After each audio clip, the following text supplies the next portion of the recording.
ಸ್ನೇಹಿತರೆ ನಮಸ್ಕಾರ. ಶಿವ ಪರಿವಾರದ ವಿಡಿಯೋ ಸರಣಿಗೆ ನಿಮಗೆ ಸ್ವಾಗತ.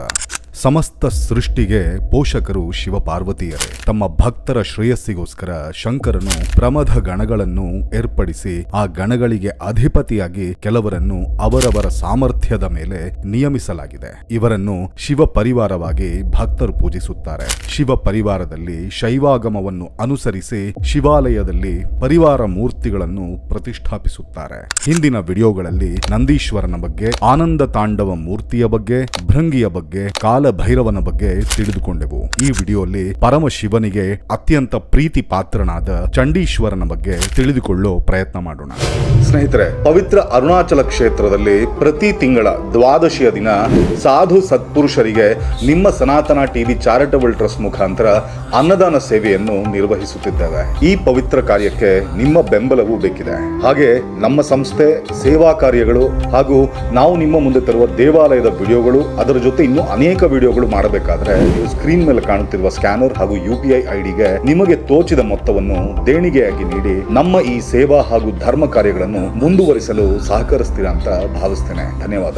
ಶಿವ ಪರಿವಾರದಲ್ಲಿ ಮಾನವ ಲೋಕದಲ್ಲಿ ಸಾಧಾರಣವಾಗಿ ಜನಿಸಿದ ಒಬ್ಬ ವ್ಯಕ್ತಿಗೆ ಪ್ರವೇಶ ಕೊಡುವುದೇ ಅಲ್ಲದೆ ಆತನಿಗೆ ಸ್ಕಂದ ಗಣಪತಿಯ ಸಮಾನವಾಗಿ ಮೂರನೇ ಪುತ್ರನ ಸ್ಥಾನವನ್ನು ಕಲ್ಪಿಸಿದ್ದಾನೆ ಆ ಪರಮೇಶ್ವರನು. ಆತನೇ ಚಂಡೀಶ್ವರನು. ಕರ್ಮ ಭೂಮಿಯಾದ ಭಾರತ ದೇಶದಲ್ಲಿ ಪೂರ್ವ ದಕ್ಷಿಣದಲ್ಲಿ ಶಾಂಗನಲ್ಲೂರು ಅನ್ನೋ ಒಂದು ಊರಿತ್ತು. ಅದೇ ಈಗಿನ ತಮಿಳುನಾಡಿನ ಪೇರೂರು. ಆ ಊರನ್ನು ವೇದ ಭೂಮಿ ಎಂದು ಕರೆಯುತ್ತಿದ್ದರು. ಆ ಊರು ನಿತ್ಯ ವೇದನಾದದಿಂದ, ವೇದ ಪಂಡಿತರ ವೇದಾಧ್ಯಯನದಿಂದ ಪವಿತ್ರವಾಗಿತ್ತು. ಅಲ್ಲಿ ಯಚ್ಛದತ್ತನೆಂಬ ಬ್ರಾಹ್ಮಣನಿದ್ದ. ಆತನಿಗೆ ವೇದಗಳೆಂದರೆ ಅಪಾರವಾದ ನಂಬಿಕೆ. ಆತನಿಗೆ ವಿಚಾರ ಶರ್ಮನೆಂಬ ಪುತ್ರನಿದ್ದ. ವಿಚಾರ ಶರ್ಮನಿಗೆ ಚಿಕ್ಕ ವಯಸ್ಸಿನಲ್ಲೇ ಉಪನಯನ ಮಾಡಿ ವೇದಗಳನ್ನು ಕಲಿಸಲು ಶುರು ಮಾಡಿದರು. ವಿಚಾರ ಶರ್ಮ ಪರಮಶಿವನಿಗೆ ಮಿತಿಮೀರಿದ ಭಕ್ತಿಯಿಂದ ಪೂಜಾದಿ ಕಾರ್ಯಗಳನ್ನು ಮಾಡುತ್ತಾ, ಶ್ರದ್ಧೆಯಿಂದ ವೇದಾಧ್ಯಯನ ಮಾಡುತ್ತಾ ಎಲ್ಲರ ಪ್ರಶಂಸೆ ಪಡೆಯುತ್ತಿದ್ದ. ಒಂದು ಬಾರಿ ವಿಚಾರ ಶರ್ಮ ಬ್ರಾಹ್ಮಣ ಬಾಲಕನೊಂದಿಗೆ ಶಿವಾಲಯಕ್ಕೆ ಹೋಗಬೇಕಾದರೆ ಅವನ ಮುಂದೆ ಹಸುಗಳ ಗುಂಪೊಂದು ಹೋಗುತ್ತಿತ್ತು. ಆ ಸಮಯದಲ್ಲಿ ಗೋಪಾಲಕನು ಒಂದು ದೊಡ್ಡ ಕಟ್ಟಿಗೆಯಿಂದ ಗೋವುಗಳನ್ನು ಹೊಡೆಯುತ್ತಿರುವುದನ್ನು ಗಮನಿಸಿದ. ಹಸುಗಳನ್ನು ಹೊಡೆಯುತ್ತಿರುವುದನ್ನು ನೋಡಿ ತಡೆಯಲಾರದೆ ಆ ಗೋಪಾಲಕನ ಬಳಿ ಹೋಗಿ, ಗೋವುಗಳನ್ನು ಮೇಯಿಸಲು ನಿನ್ನಿಂದ ಆಗದಿದ್ದರೆ ಇನ್ನ ಮೇಲೆ ಈ ಗೋ ಸಂರಕ್ಷಣೆಯನ್ನು ನಾನು ನೋಡಿಕೊಳ್ಳುತ್ತೇನೆ. ಸಮಸ್ತ ದೇವತೆಗಳು ನೆಲೆಸಿರುವ ಗೋಮಾತೆಯನ್ನು ಹೊಡೆಯುವುದು ಮಹಾ ಪಾಪ ಎಂದು ಹೇಳುತ್ತಾನೆ ವಿಚಾರ ಶರ್ಮ. ಹಾಗಾದರೆ ಇನ್ನ ಮೇಲೆ ಈ ಗೋವುಗಳ ಮಂದೆಯನ್ನು ನೀನೇ ನೋಡಿಕೋ ಹಾಗೂ ಇದರ ಮಾಲೀಕರಿಗೆ ನೀನೇ ಜವಾಬ್ದಾರಿ ಎಂದು ಹೇಳಿ ಅಲ್ಲಿಂದ ತೆರಳುತ್ತಾನೆ ಗೋಪಾಲಕ. ನಂತರ ತಂದೆಯ ಅನುಮತಿ ಪಡೆದು ಪ್ರತಿದಿನ ಹಸುಗಳನ್ನು ಮೇಯಿಸಲು ಪ್ರಾತಃ ಕಾಲದಲ್ಲಿ ಹೊಲಗಳ ಕಡೆ ಹೋಗುತ್ತಿದ್ದ. ಹಸುಗಳು ಮೇಯುತ್ತಿರುವಾಗ ವೇದ ಪಾಠಗಳನ್ನು ಸ್ಮರಣೆ ಮಾಡಿಕೊಳ್ಳುತ್ತಿದ್ದ ವಿಚಾರ ಶರ್ಮ. ವೇದ ಮಂತ್ರಗಳನ್ನು ಕೇಳುತ್ತಿದ್ದ ಹಸುಗಳು ಹಾಲನ್ನು ಅವೇ ಸ್ರವಿಸುತ್ತಿತ್ತು. ಹಾಲು ಕೆಲಸಕ್ಕೆ ಬಾರದೆ ವ್ಯರ್ಥವಾಗುತ್ತಿರುವುದು ನೋಡಿ ವಿಚಾರ ಶರ್ಮ ಕೆಲವು ಕುಡಿಕೆಗಳನ್ನು ತಂದು ಸಾಲಾಗಿ ಇಟ್ಟ. ಹಸುಗಳೆಲ್ಲ ಸಾಲಾಗಿ ಬಂದು ತಮ್ಮ ಕೆಚ್ಚಲನ್ನು ಸರಿಯಾಗಿ ಕುಡಿಕೆಗೆ ಇಟ್ಟು ಹಾಲನ್ನು ಧಾರೆಯಾಗಿ ಬಿಟ್ಟು ತಮ್ಮ ಪಾಡಿಗೆ ತಾವು ಹೋಗುತ್ತಿದ್ದವು. ಇದೆಲ್ಲ ಶಿವನ ಕೃಪೆಯೆಂದು ಭಾವಿಸುತ್ತಿದ್ದ ವಿಚಾರ ಶರ್ಮ ಮರಳಿನಿಂದ ಒಂದು ಗುಡಿಯನ್ನು ನಿರ್ಮಿಸಿ ಒಂದು ಶಿವಲಿಂಗವನ್ನು ಪ್ರತಿಷ್ಠಾಪಿಸಿ ಕುಡಿಕೆಯಲ್ಲಿದ್ದ ಹಾಲನ್ನು ತಂದು ವೇದ ಮಂತ್ರಗಳಿಂದ ಆ ಸೈಕತ ಲಿಂಗಕ್ಕೆ ಅಭಿಷೇಕ ಮಾಡುತ್ತಿದ್ದ. ಹೀಗೆ ಪ್ರತಿದಿನ ಇದೇ ಕೆಲಸ. ಒಂದು ದಿನ ಅದೇ ದಾರಿಯಲ್ಲಿ ಹೋಗುತ್ತಿದ್ದ ಒಬ್ಬ ವ್ಯಕ್ತಿ ಹಸುವಿನ ಹಾಲನ್ನು ವಿವೇಚನೆ ಇಲ್ಲದೆ ಮರಳಿನಲ್ಲಿ ಸುರಿಯುತ್ತಿದ್ದಾನೆಂದು ಭಾವಿಸಿ ಇದರಿಂದ ಆ ಹಸುಗಳ ಮಾಲೀಕನಿಗೆ ನಷ್ಟವಾಗುತ್ತಿದೆ ಎಂದುಕೊಂಡು ಈ ವಿಷಯವನ್ನು ಅವರಿಗೆ ಹೇಳಿದ್ದ. ವಿಚಾರ ಶರ್ಮ ಹಾಲನ್ನು ಮರಳಿಗೆ ಸುರಿದು ವ್ಯರ್ಥ ಮಾಡುತ್ತಿದ್ದಾನೆಂದು ಅವನ ತಂದೆ ಯಚ್ಛದತ್ತನ ಬಳಿ ಹೇಳುತ್ತಾರೆ ಆ ಗೋ ಮಾಲೀಕರು. ಹಾಗೂ ನಿನ್ನ ಮಗನನ್ನು ಈ ವಿಷಯದ ಬಗ್ಗೆ ಎಚ್ಚರಿಸಬೇಕಾಗಿ ಹೇಳುತ್ತಾರೆ. ನಡೆದ ವಿಷಯ ಕಣ್ಣಾರೆ ನೋಡದೆ ಒಂದು ನಿರ್ಧಾರಕ್ಕೆ ಬರಬಾರದೆಂದು ಭಾವಿಸಿ ಯಚ್ಛದತ್ತನು ಒಂದು ದಿನ ವಿಚಾರ ಶರ್ಮನು ಗೋವಂದೆಯನ್ನು ಕರೆದುಕೊಂಡು ಹೋಗುವ ಮುನ್ನವೇ ಹೊಲಕ್ಕೆ ಹೋಗಿ ಒಂದು ಮರವನ್ನು ಏರಿ ಮರೆಯಿಂದ ವಿಚಾರ ಶರ್ಮನಿಗೆ ಕಾಯುತ್ತಾ ಕೂತ. ಅಷ್ಟರಲ್ಲೇ ವಿಚಾರ ಶರ್ಮ ಬಂದ. ಎಂದಿನಂತೆ ಹಸುಗಳು ಮೇಯುತ್ತಿತ್ತು. ಇತ್ತ ವಿಚಾರ ಶರ್ಮ ವೇದಗಳನ್ನು ಹೇಳುತ್ತಾ ಇದ್ದ. ಸ್ವಲ್ಪ ಹೊತ್ತಿನ ನಂತರ ಹಸುಗಳು ಸಾಲಾಗಿ ಬಂದು ಕುಡಿಕೆಯಲ್ಲಿ ಹಾಲನ್ನು ತಾವೇ ಧಾರೆಯಾಗಿ ಬಿಟ್ಟವು. ಇದನ್ನು ಮರೆಯಿಂದ ನೋಡುತ್ತಿದ್ದ ಅವನ ತಂದೆಗೆ ಆಶ್ಚರ್ಯವಾಯಿತು. ಹಸುಗಳು ತಮ್ಮ ಕೆಚ್ಚಲಿನಲ್ಲಿ 4 ಶಿರಗಳಲ್ಲಿ ಒಂದರಿಂದ ಮಾತ್ರ ಹಾಲನ್ನು ಸ್ರವಿಸುತ್ತಿರುವುದನ್ನು ನೋಡಿ ಇದೇನು ಮಾಯೆ ಎಂದು ಭಾವಿಸಿದ ಎಚ್ಚದತ್ತ. ನಂತರ ವಿಚಾರ ಶರ್ಮ ಮರಳಿನಿಂದ ಆಲಯ ನಿರ್ಮಿಸಿ ಶಿವಲಿಂಗವನ್ನು ಪ್ರತಿಷ್ಠಾಪಿಸಿ ಹಾಲಿನಿಂದ ಅಭಿಷೇಕ ಮಾಡುತ್ತಿರುವುದನ್ನು ನೋಡಿ ಆಗ್ರಹಕ್ಕೆ ಒಳಗಾದ.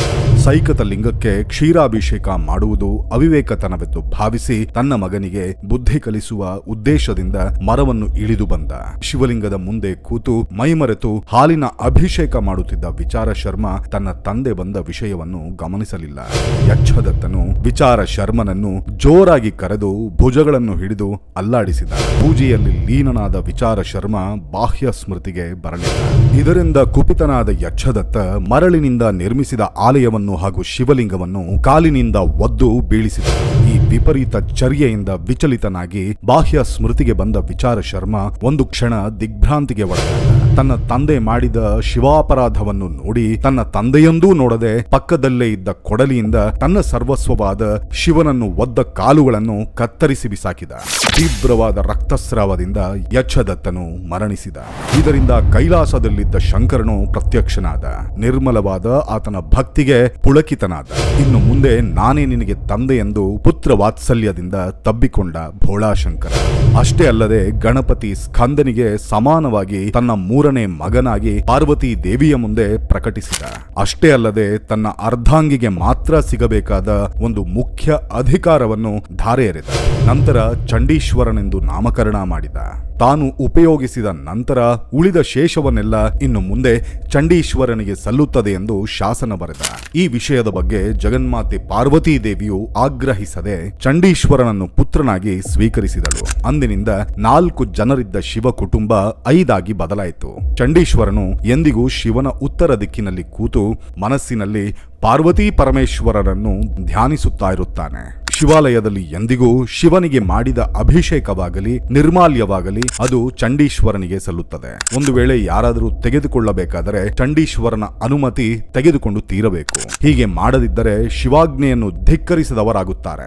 ನಿರಂತರ ಶಿವ ಧ್ಯಾನದಲ್ಲಿ ಲೀನವಾಗುತ್ತಾನೆ ಚಂಡೀಶ್ವರ. ಹಾಗಾಗಿ ಅವನ ಬಳಿ ಹೋಗಿ ಚಿಟಿಕೆ ಹೊಡೆದು ಧ್ಯಾನ ಭಂಗ ಮಾಡಿ ಅನುಮತಿ ತೆಗೆದುಕೊಂಡು ನಂತರ ಶಿವ ಪ್ರಸಾದವನ್ನು ತೆಗೆದುಕೊಳ್ಳಬೇಕು.